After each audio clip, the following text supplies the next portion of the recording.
Hey everyone, this is Sam, and today I'm gonna show you the best melee sword build in all of Ghost of Tsushima. Why chase for stagger damage when you can dodge and finish all of your enemies off in either hard or lethal in 1 to 2 hits? If you go out in the loadout of this build, you're gonna destroy all of them with your melee damage. Best of all, you're gonna have fun and you're gonna look absolutely boss doing it.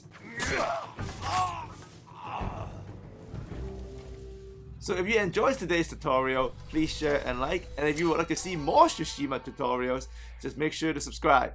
And if you want to catch up on the previous one, there's a playlist in the description of all the tutorials I've made on this game.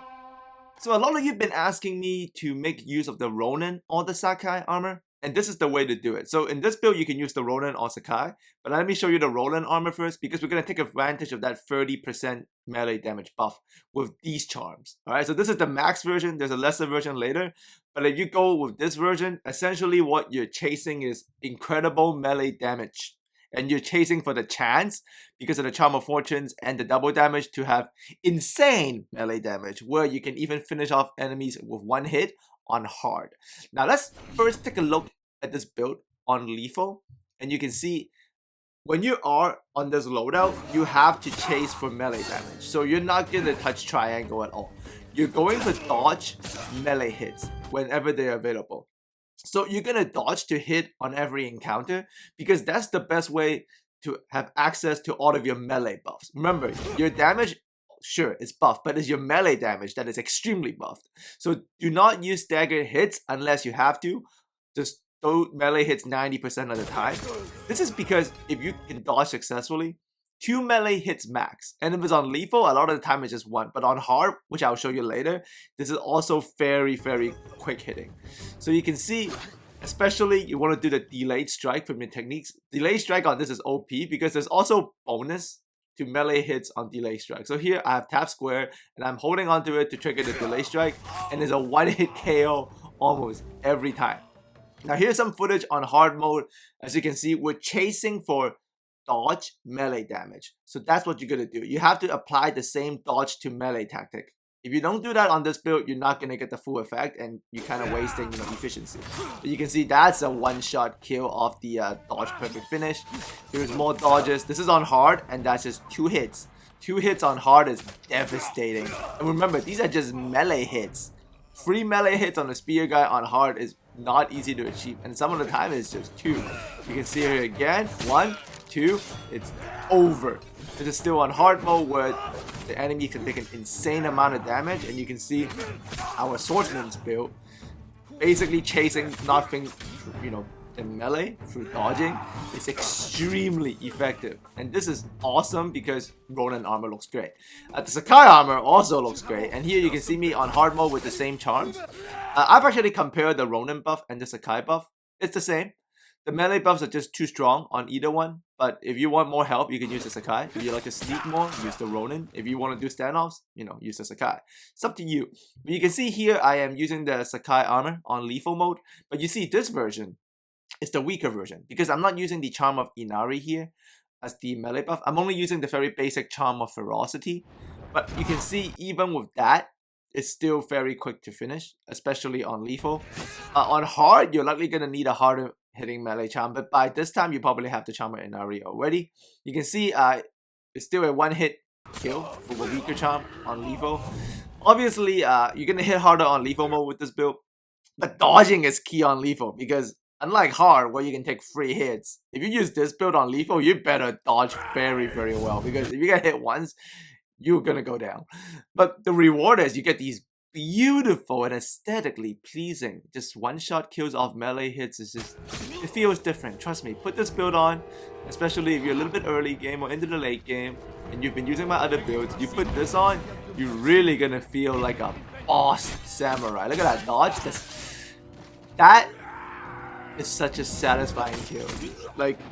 Terrifying a whole bunch of guys with poison is great, but nothing really beats that. So I'm gonna go in with this Sakai armor weaker version build without the Charm of Inari on hard mode.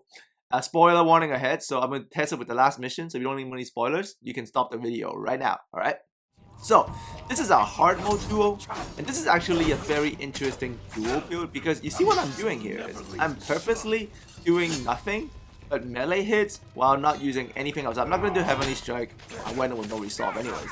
I'm just doing melee hits against the Khotun Khan here. And you can see on hard mode where enemies take much more damage and I hit way less and harder.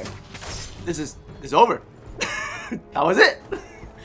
That was the final duo on hard mode with nothing but melee hits.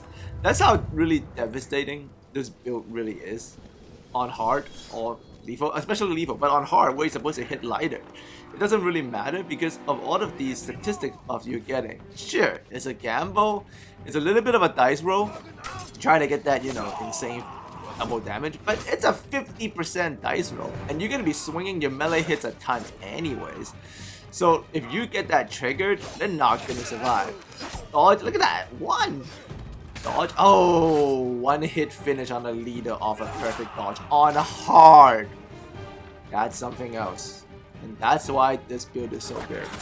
It's like, I think a lot of us who play Ghost of Tsushima, just, you know, inherently wants to play this way. You want to be a dodging, you know, nimble, sword-wielding samurai. But, you know, sometimes it's hard to say yes to this build because you have so many other tools. Like, you literally like Japanese Iron Man over here. Like, why wouldn't you use the cool Ghost armor stuff, those weapon stuff? But alas, we all want to fight this way, but it's just not, you know, cost efficient enough to do it. But if you use this build, it is extremely cost efficient to just chase with dodge melee hits on this loadout. And on hard mode where everybody takes like 15 hits, 5 hits to kill, that's just not going to be the case, and this is going to be very viable. Obviously way more viable on lethal because you're going to hit really hard, but on lethal the enemies hit so hard. I mean, do you really want to go into a build like this? I mean, if that's your thing, sure, but on lethal you really should be using most of your tools, I say. But if you're chasing to be a boss samurai where you just dodge and cut people down, this is the way to go. Especially on hard mode. I actually love using this build. You can see on this fight, I pretty much committed to using nothing but kunai unless I have to. I didn't use the bow at all. And I'm going up against, I don't know how many. I'm sure I've gotten a couple down, but I think I went up against maybe 15 enemies. And you can see these melee hits are just so boss. Obviously, shield guys you want to stagger unless you can dodge them. But the point is, I've pretty much done nothing but swung my sword here. I'm gonna use a little bit of kunai at the end, but this is a true samurai build. You're gonna feel like a samurai because you're not relying on anything else but like your little kunai and your awesome melee sword damage. Alright, so hopefully you guys enjoyed this build. This is the best way to optimize your Sakai and Ronin armor. There's nothing else. So if you want to do that, do this. And I look forward to speak to you guys again very soon.